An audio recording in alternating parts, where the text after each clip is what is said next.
Scan for Sovi and straight A's only. Let's go! Perfect price discrimination sounds complex, but we can solve this puzzle fast. Let's find the profit maximizing quantity on the graph right now.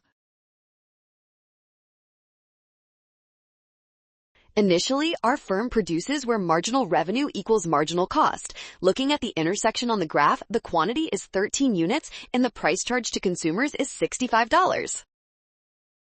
The initial deadweight loss is the area between demand and marginal cost from 13 to 19 units. Calculating that triangle gives us $90 of lost efficiency in this imperfect market. With perfect price discrimination, the firm captures all surplus, making consumer surplus zero. Producing where price equals marginal cost eliminates that $90 deadweight loss. Well done! Scan the code to learn with Sovi. Avoid rushing when calculating areas. Trust the given intersections to find the change.